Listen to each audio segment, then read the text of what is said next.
Ayron Jones, I mean, you must be celebrating today. I'm sure it was a, big ad. They call it ad day in the radio and music industry. And we put in the new single "Mercy" today. I'm sure you had quite a few other stations jump on board today. You celebrating a little bit? Man, I'm doing the best I can. I'm celebrating by changing some poopy diapers. So, that's the real rock star life right there. Yeah. Yeah, no, I'm enjoying myself, man. I'm definitely taking it all in stride. With that happening, there's also a lot of work to be done. So I'll take some time to celebrate once I can take a little bit of a break here. But yeah, I'm definitely happy that Mercy started to take off, man. I'm really excited that people are really taking it up right now. Great song, man. We're going to jump into that here in just a few. It's weird in this, whole pandemic age. And I've seen so many, amazing artists' living rooms and sometimes kitchens and areas. I assume this is your living room. Are you in Yeah. Seattle right now? Yep, I'm in Seattle right now. Yeah. Okay. It's funny. I've actually gotten a few tours of different rock stars' home living situation. And it's always very, very insightful. Ayron Jones. Good to see you, man, and congratulations on everything. You had quite the rough upbringing. Do you think that isolation, pain, struggle? Do you think that helps artists thrive, and how has that affected your musical style? Do you think? Certainly. It definitely, I think it helps a lot. I mean, it creates a lot of artist drive to be who they are, ultimately, and sometimes it becomes an obsession, and we've seen it, that it takes over, and sometimes people can't really handle it. Yeah. The unfortunate truth about music, and unfortunate truth about some of the most brilliant artists and comedians of all time, is that these people were extremely depressed as well because of what they had gone through, either in a personal situation or because of their upbringings. Yeah. And I'm lucky enough to have been one of the few to take their pain and turn it into something beautiful. And I live in that beautiful space, man. I don't really have to struggle with a lot of the depression and the other things that come along with that typically. So, Yeah. but I think my music is what it is because of it. That struggle and that pain is what you hear in my music: the emotion, the pain, the passion, the soul. And I found a place to put those emotions, and and it's worked out for me so far. So yeah. Yeah, and a lot of artists will channel that into artistry, kind of like a fight or flight thing, and some folks will get caught up in the drugs or whatnot. And there's another sect that goes hardcore religion. Did hardcore religion ever come into play in your household or growing up, or are you a practicing man of faith, or is it just a very personal thing? The religious aspect was very prominent in my youth. When I was a kid, I grew up in a household with my auntie, who was actually my great auntie. So that's like my grandma's sister. And she was very religious, man. She came, my family originated from Oklahoma. I'm the second generation here in Seattle. Okay. And so in that part of the country there, I mean, very down home Southern Baptist church kind of people, so definitely had my basis in religion. But as I got older, I think it was early on in my teens, I kind of realized that religion itself, while it may have some benefits, it also had a lot of things that were a downfall, and that if people kind of, sometimes can take that a little too far with their belief systems. And so I kind of strayed away from that and discovered my own spirituality through that, which actually ultimately brought me back into the church, but not with a different perspective. I'm not Sure. I'm not so into the deity concept anymore, but I definitely believe in the concept of spirit and universe and soul. So. Mm-hmm. I've tried to explain that to my son, that karma is there's something real about karma. And, you read the book, The Secret, the energy and what you put out in the world is, you're going to get that back as well. I've always thought about playing music, because I'm a guitar player as well, as being very aptitudinal, if that's even a word. When you first picked up the guitar, was learning it for you that it seemed to be a lot easier than some of your counterparts and other kids that picked up the guitar? Did it just seem to be like second nature for you, or was it a real struggle to learn? And when I was playing at the time, it seemed like pretty natural for me. I mean, you got to remember, I was coming off of as a little kid, I was coming off of playing a violin, so like the concept, the string concept, and some of that stuff really crossed over into guitar. So yeah, some of that came naturally, some of it didn't. I had some friends in middle school and high school who were extremely talented guitar players who, to this day, probably could have gone on to do some really great things in music had they chosen that path. So there definitely was a time of building and learning, and honestly, and that went on throughout my career. I mean, it's still happening even now. I'm still learning more and more on guitar. But yeah, I mean, there was definitely a little bit of a natural aspect, but I had to work really hard to get to figure out what I wanted to sound like as a guitar player. Okay, so you mentioned violin. Do you play piano as well, or any other instruments, percussion at all? Yeah. So I started out with the drums. I played. Likewise. Yeah, I started out with the drums. I taught myself how to play piano. I taught myself guitar, and through that, subsequently learned bass. Mm-hmm. So I kind of messed around and all that. And if you understand those concepts at all, especially with the piano and the guitar, like those are the concepts for percussion and string instruments that you just kind of the basis of what you need to go on and learn everything else, branch outside of that. So that's kind of where it all started for me. And luckily I can tell you now on this record, I got to play some bass for some of my songs, and okay. I got to lay down some of that instrumental stuff that I learned over the years, so which is really cool. Yeah. The video for "Take Me Away" on the top of the Space Needle. How surreal was that whole experience? Like, oh my God, I finally made it. Or were you just thinking about, oh my God, we're spending so much money? Oh man, what was cool was that when you're an indie artist, you think about the money. Yeah, of course. Yeah. When you're independent, you're like, oh my God, how much money is this gonna cost? Am I gonna be broke? But but finally getting that major label deal, give me a major label budget was that was a surreal part to have finally made it to that point, and then to be on top of the space, in the town I grew up in, was that was the most surreal part of it. I think I still have some backstage videos, behind the scenes videos of me freaking out a little bit, but yeah, it was surreal. It's still surreal. I still think I look over and I was like, I was up there. Damn, I could see it from my house. Like, wow, that was crazy. Yeah. And you started to get some pretty big recognition regarding your talent pretty early on, playing with the likes of Guns N' Roses and BB King and all that. Who do you think was your biggest influence when you decided to really pursue music as a career? Did you ever have some one-on-one time where they said, look, there are two fundamental mistakes that I made coming up through the ranks. Try to avoid this pitfall. I got a little bit of that from definitely Sir Mix-a-Lot was highly influential, but I think the moment that I realized I wanted to be an artist, like pursue my career as an artist, was when I went to go and tour with this band. They were called Deep Cotton, and they were one of the bands under Janelle Monáe's label Wonderland. And so we got to go and tour and open for Janelle Monáe, and I think Fun was the other support band that year. And that was a moment watching Janelle do what she did, and as a strong Black woman, especially, man, like that was really inspirational to me to want to pursue my career as an artist. And then from that moment forward, I mean, I actually got a phone call from those guys not too long after that, and they wanted me to move down to Atlanta and come be a part of the whole thing, man. And I remember at the time it was like I can do this, or I can do my own thing, and I turned down the guaranteed money and place to stay to pursue my career in music, man. So, 10 years later, here we are. Wow. Good on you, man. Good on you. So let's talk about the new song, Mercy. Is this more of a personal song about your own history, or about how you've witnessed history in the making over the last year or so in society?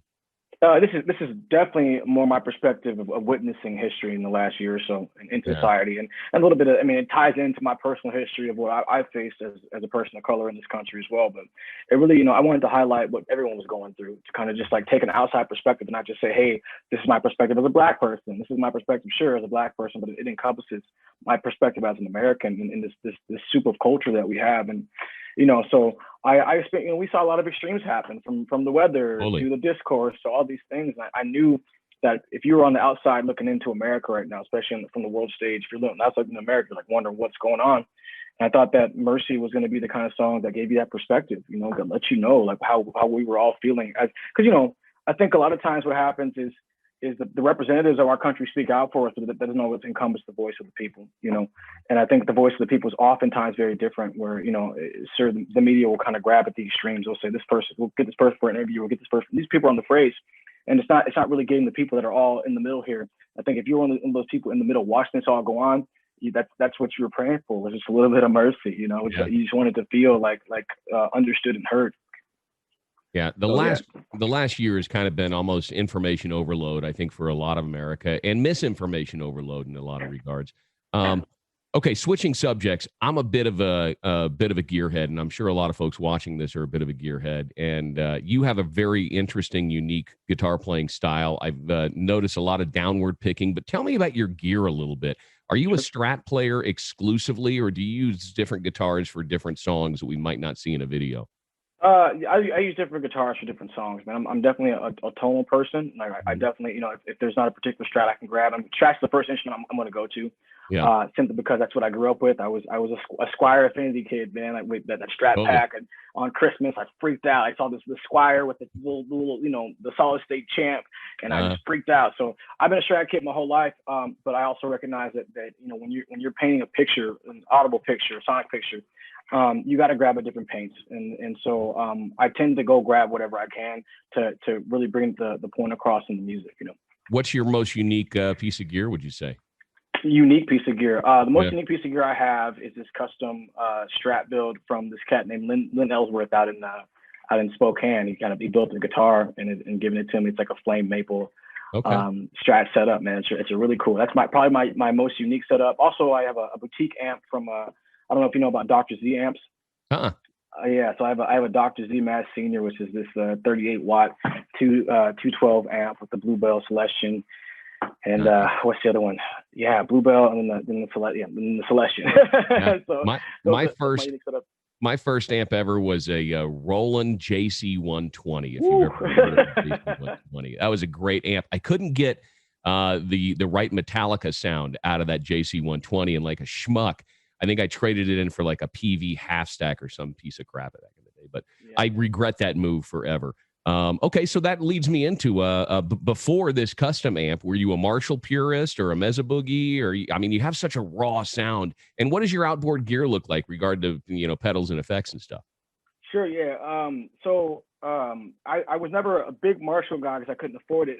Yeah, no doubt, right? So for the longest time, man, I was playing through a Hot Rod Deluxe 112, and then you know, one day I you know, in my journey, I've had the opportunity to cross paths with a number of different artists, and I was playing at this place called Whiskey Jack's over in Idaho, and I was playing a show with Lucas Nelson, The Promise of the Real. Oh yeah, I love those guys. And I found out he was going stereo through his amp setup. So from that moment forward, I started going stereo. So when you see me, I play with split channel, and it's always on. And I have the Hot Rod Deluxe, you know, sitting on one side, and I have this Dr. Z Mad Senior that I'm going through split channel, and it creates this amazing overtone of sounds, you know. So that's what I'm typically going through. I never really had the big, you know, I mean, the Dr. Z is probably the biggest gear I've got, you know. I never really had all the top notch gear, but that's kind of slowly changed as my career's progressed, and I'm getting more availability to grab at some different stuff. I need to show off a little piece real quick. Hang on. Yeah. I don't know if you're a fan. Likely you are, but have you ever seen this pedal right here? Dang it. My background is going off. I've never seen that before, man. What is that? Okay, this. I played bass in a lot of bands, went up to Nashville, did some recording and stuff. It's the Doug Pennick pedal from King's X. Are you a Doug Pennick fan at all? Okay, yeah. Yeah. And I used to split up my sound stereo going out of a Boss pedal and going to a guitar amp and a bass amp. I had an old 1968 810 SVT that was all fiberglass.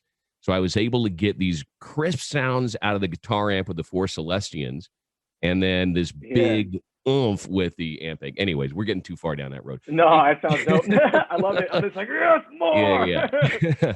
So when not immersed in music, what do you like to do for fun, man? I play chess. I'm an ultimate frisbee fanatic. You know, I read. You know, I do boring dad stuff. You know, and I hear you. That's about it. But no, I've lived a pretty cool life, man. I played ultimate frisbee for a number of years, so I'm a big ultimate frisbee fanatic, man. I played for Team USA and 2 world championships. And nice, wow. Yeah.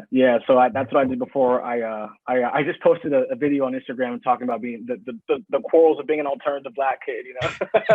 And so yeah, that's kind of me, man. It's always been me. I was in the rock music and the sports that weren't typically encompassed by my culture, which is, you know, things like frisbee and chess and all the nerdy stuff, you know, like I read about quantum physics and science. And that's like cool. That.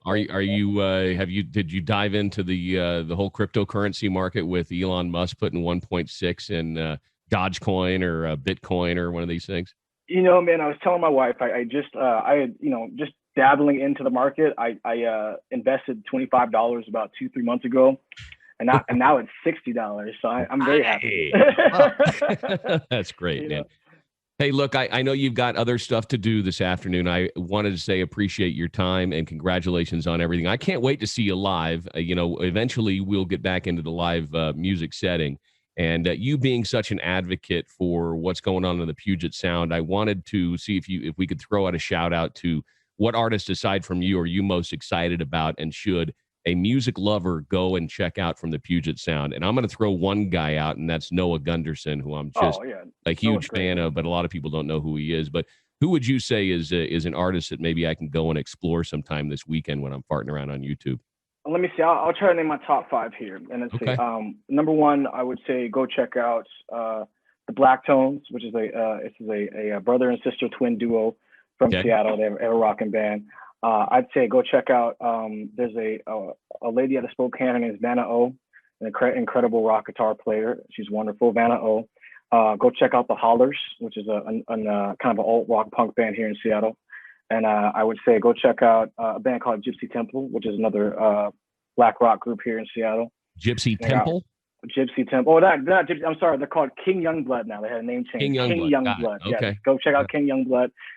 And I'm thinking of one more. Oh, and Whitney Mange, good friend of mine. She's a singer-songwriter out of Seattle.